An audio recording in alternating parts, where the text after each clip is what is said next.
In this episode of The Trend Talk, join us for our in-depth interview with legendary actress Rita Moreno about her Hollywood career, the lust of her life affair with Marlon Brando, and her Oscar-winning role in West Side Story. Then, the Latina entrepreneurial spirit is well and thriving as we speak with Marcela Gomez of Oco Madre Candles and hairdresser Ale Colin. Then, Leticia Santiago tells us about her organization which helps women take the entrepreneurial plunge. All that and more on The Trend Talk.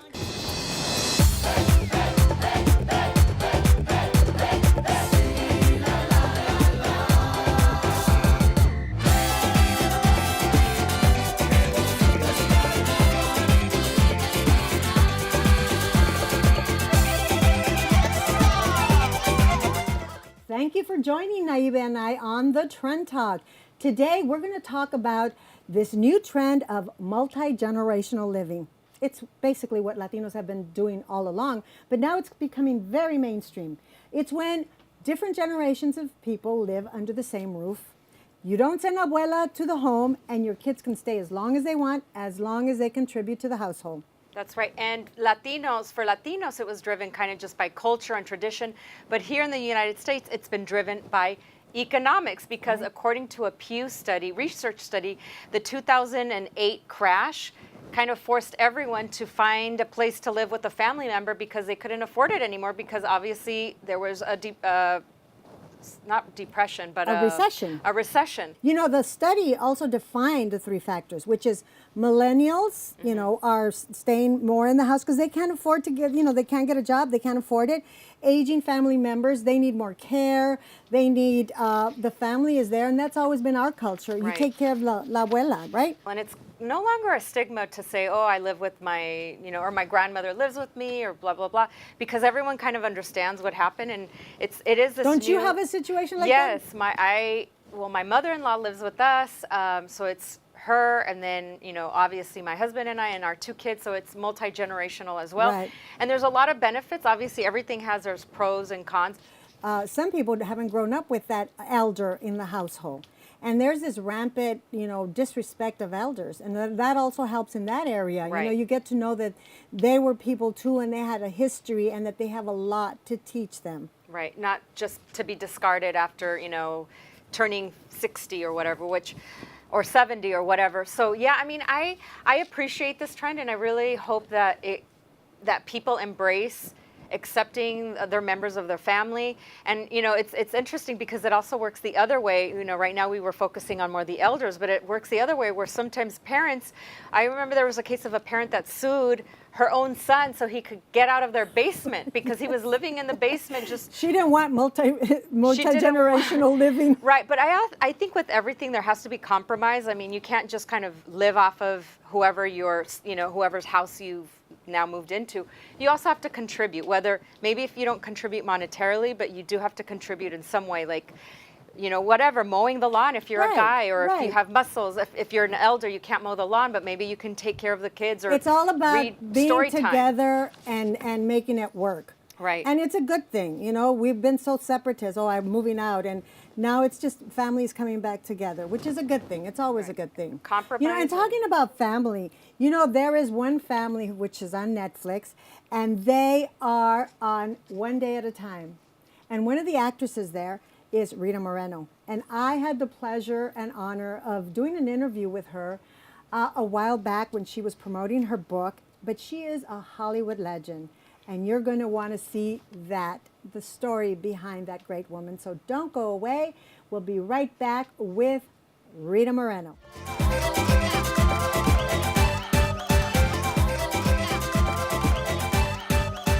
From the Oscar-winning role in West Side Story to currently starring in Netflix's hit series One Day at a Time, Hollywood legend Rita Moreno. She is the only Latina, or Latino for that matter, to have ever won an Emmy, a Grammy, an Oscar, and a Tony. As a matter of fact, she is one of 12 people, only 12 people, to have ever done so in the whole world. So, let's get this conversation started. Let's start off with this wonderful thing that happened. You received the SAG Lifetime Achievement Award. How was that? How did that make you feel? It was probably the highlight of my professional life. Normally you would say, well, the Oscar, doesn't get any better than that. But here's the thing, with an Oscar, you're getting an honor, or an award really, for an acting piece in a specific film. This, the Life Achievement Award from Screen Actors Guild, is for a lifetime of work as well as humanitarian work.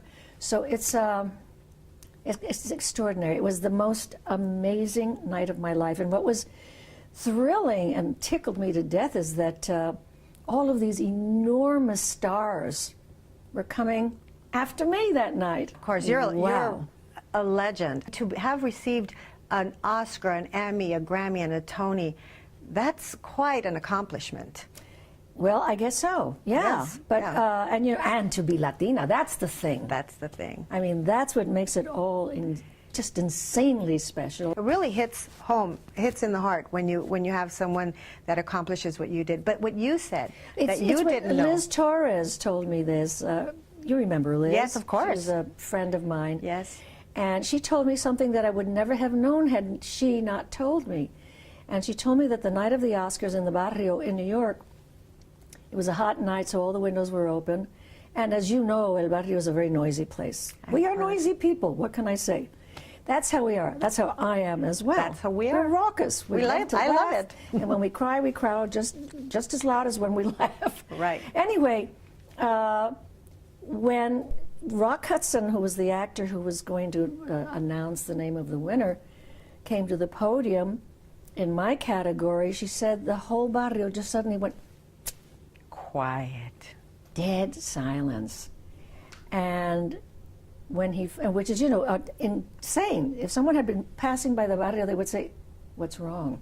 What happened? Something is terribly wrong here." And when he announced my name, she said the place went up in smoke.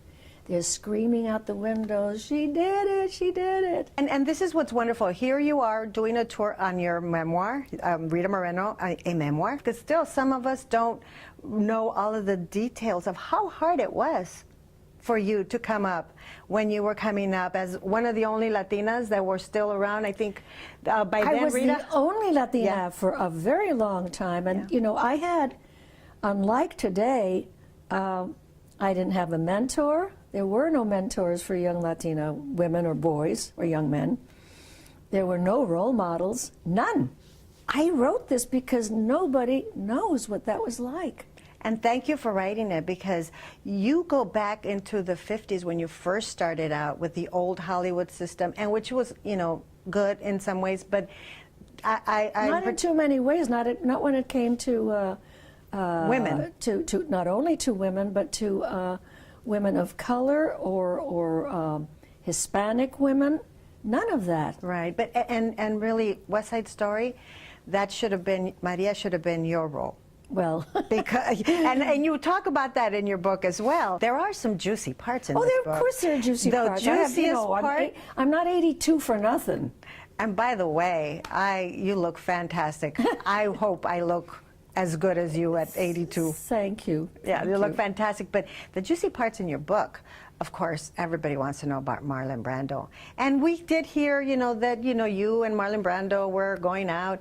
But in your book, you get detailed about how you were basically being emotionally abused by him.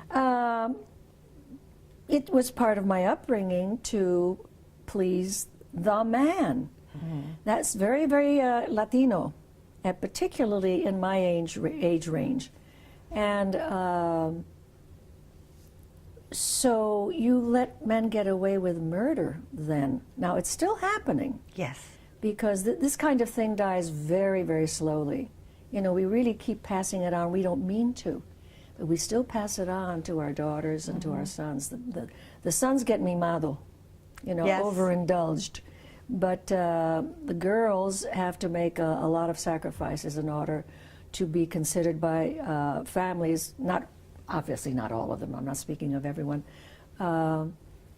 They have to please, and they have to be sexy, and they have to be compliant, and it's a really mixed up stew. It's a guisado, a stew of huge opposites. I mean, how can you become a completely compliant woman and still have a measure of independence, or a feeling of independence, or a feeling of liberation? You can't have it always. And I'm smiling because I'm remembering how you describe. I mean, we all think of Marlon Brando as a sex god, and well, he was. That's how you describe him. He was a sex god. That was a problem. He was a very attractive man. He was, he was more than attractive. He really was the meaning of the word, which is overused to death now. He was charismatic. Mm-hmm. I mean, that man would come into a room, it's like everybody stopped breathing. Mm-hmm. And to be on the arm of someone like that is very powerful. How did you feel having to go there? I mean, because it takes a lot to put such private moments in your book, but yet that's what makes a really exciting story. It's important to put those private moments. Look, I made a decision when I decided I was going to write about my life, that I was going to write about my life, and not leave out the stuff that was conveniently unattractive with respect to me and what my problems were. Even though I don't go into extreme detail, I felt it was important to let women know, not just Latina women, that we have a problem with men, and that we are brought up in a certain way, and that that can change. That and the Hollywood part of the book was very important for me to write about, to describe, to let people know that they're not alone. Yes. That this happened to me for years and years and years. Yeah, you 8 years, right? 8 years. That's a long time. Yeah, yeah. So how would your book... Let's not forget Elvis. Oh, yes, Elvis.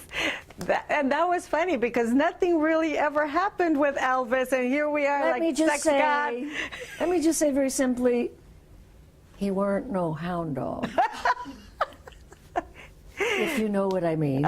Well, you'll get to know it. If people read, they'll understand what you're talking about. Yeah. So if you would have written this book, let's say when you were 40, how would it be different from what you wrote now? Oh, gosh, it would have been so different because, number one, I honestly don't think I would have been honest enough. Mm-hmm. And I would have felt really bad about that because I see that all the time in some of these books. And I hadn't lived 40 more years of my life, which I now have, so I can really tell more stories, and at the same time I can look back and re-examine the motives behind some of my behavior and some of the behavior of other people, the kinds of things that I don't think I would have been aware enough of to write about. Right. No, it's really fascinating book. And by the way, I hope you will autograph my book before we leave here. Well, for $25, I'll do anything. You got it. Almost anything. Well, I wish we could keep going, and I wanted to touch upon also the way they treated you that time you went to the studio party? heads sent you to that cocktail party. Well, read the book. It's quite shocking. It's awesome. Your book is like a lesson in the industry, because it deals with, when you're in the industry, it's not just the industry, your family's around, and that's your exactly relationships, right. And so it deals. And how you're perceived. Exactly. Because you have a Hispanic name.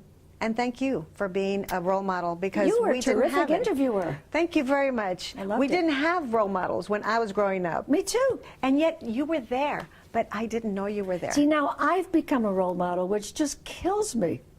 I have now become, it's reversed.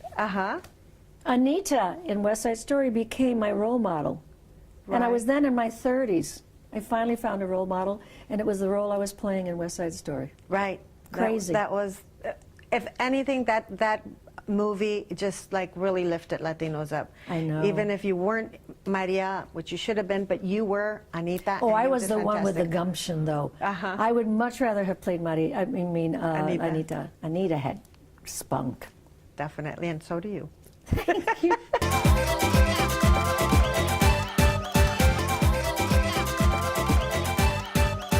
Latina-owned small businesses are the fastest growing business segment in the United States. Currently, there are over 1.4 million Latina-owned small businesses in the U.S. alone. Today, we feature 3 such women. Marcela Gomez is the creator of the hottest candles in town, Oco Madre candles. They're infused with Latino-themed flavors like horchata and even Vicks Vaporub.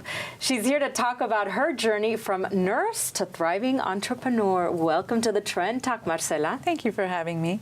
Now, I skipped a step. Instead of nurse, your first career was a production designer, correct? With working with brands like Victoria's Secret. That's correct. So how do you transition from that to nurse to now entrepreneur? Life, that's all I can tell you. None of this was planned. I was in the fashion industry and my son was diagnosed with autism. That changed many things. And so I wanted to learn more about autism, and I thought, let me become a nurse and I'll spend more time at home. Boy, was I wrong. That's not the case. So I did become a nurse, and nursing's wonderful. If you want to become a nurse, I highly recommend it. But I would come home because... Exhausted, right? And drained, probably? Yes, you absorb. Right. And anybody in healthcare will tell you the same thing. So the candles started as a form of therapy for myself. So you would come home, you would turn a candle on, and then later on you ended up taking a class in candle making. And that's when kind of that light bulb moment happened of you creating your own candle, right? Everything has been an accident. The candle making is a form of me to release. For example, nursing is very serious. There's lots of sorrow. And candle making, Oco Madre, I'm going to call it Oco Madre, is the complete opposite. It's festive. It's a celebration of life, celebration of my culture, and I love the name Oco Madre. How did you come up with that name? talking to my comadre.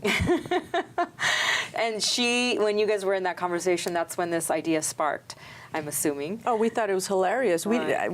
We never have guessed that I would be on TV because of the candles. And talk to us about the different flavors that you have, and why did you decide to infuse them with like horchata or abuelito, for example? I wanted, once again, celebrate life. And to me, this is what's comforting, what evokes emotion, memories, and it's a part of me, and it just comes so natural. And candles by nature are really healing. Talk to us about that. Why are they healing? The light that there's energy in the light. And that's what makes it different from a diffuser or anything else. It's magical. Marcela, a lot of people look up to you because you've really, created a community around your product, and you support other women, and you're an entrepreneur, and you've been featured in so many amazing outlets like BuzzFeed and Pop Sugar. What advice would you give to that budding entrepreneur, a Latina that's looking at you right now and saying, I have an idea, how do I start? What should I do? What should I not do? What advice would you give them? Just follow your heart. Mm-hmm. My comadre and I laughed. We thought it was a crazy idea, and here I am. So just follow your heart. That's great. And work hard. And if someone wants to get a hold of one of these amazing scented candles, where can they find them? OcoMadreCandles.com. I'm also on Instagram, Facebook, and Twitter. Awesome. Well, thank you so much for being a guest on the Trend Talk. Thanks for having me. Mi próxima invitada es Alejandra Colín, born and raised in Mexico, nacida y criada en Mexico. She graduated with a degree in international business, but she moved to the United States to pursue her passion for hair. And the rest is history. Bienvenida, Alejandra. ¿Cómo estás? Thank you so much. Gracias por invitarme el día de hoy. Of course, claro que sí. And we're here in Southern California, donde tienes clientes que hablan inglés, otros español. Típicamente, ¿cuál es tu cliente ahorita? La mayoría, el 99.99% es gente que habla inglés solamente. Mm-hmm. Pero para ti es importante la comunidad latina. It's important for you to service your community. Talk to us about why. Yes, that's why I wanted to participate at Latina Fest. Mm-hmm. Thank you for going. Thank you so much for having me there. So I was very pleased to be there and try to engage with people who speak Spanish, because that's my first language, obviously. Right. So. You did such an amazing feat. You literally left a career in international business to start a new career in a different country. How did you get that bravery to do it? ¿Cómo agarraste pues esa confianza para poder cambiar carreras y dedicarte al cabello cuando tu negocio era comercio internacional? It's very difficult, especially because of the language barrier, right? However, because it's been my passion doing hair since I was a kid, so after I moved to the United States, I wanted to be involved in the beauty industry, and I wanted to pursue what I always wanted to do. Right. And why is beauty and hair your passion? ¿Por qué te apasiona esta carrera de la belleza? I think it's very important that I can help to feel and look better to women, to other people. However, another thing that I would love to do on women is uplift their spirit. And they say that hairdressers do that. You're kind of a therapist. You're talking to your client, estás hablando con tu clienta y se comunican de sus problemas, te tienen confianza, ¿no? They open up to you. So talk to us about that kind of bond you have with your clients. Puede ser una relación bastante estrecha, especialmente cuando las clientas van seguido a verte, ¿verdad? Hace su cita cada mes, etcétera. Entonces hay una relación bastante estrecha y yo creo que nosotros los estilistas somos una de las personas a las cuales nos ven más seguido a veces, comparándolos también con su propia familia. Entonces, claro que sí. Existe una relación bastante cercana. Y ahorita hay muchas modas con el cabello y tú estás al filo de la moda, ¿no? Siempre estás al tanto. Platícanos de what are the trends of hair these days? Actually, I just came back from Europe. I went to Paris and London for continuing education. So in Europe and here in the United States, it's very trendy right now, like very ash colors for highlights, balayage, which is a highlighting technique, face framing highlights, which enhance your beauty also. And in haircuts, the trend is shoulder length haircuts with a lot of texture and a nice set of beach waves. Amazing. I've seen your work. It's great. It's beautiful. And look at how you look. Of course, you're an example of how wonderful your work is. So if someone wants a consultation or wants to visit your salon, how do they get a hold of you? How can they find you? My website is alecolinhairstudio.com. Same for my Instagram page and Facebook, Ale Colin Hair Studio. Well, thank you so much for being a guest here on the Trend Talk, because you know if it's trending, we're talking. Thank you so much for having me today.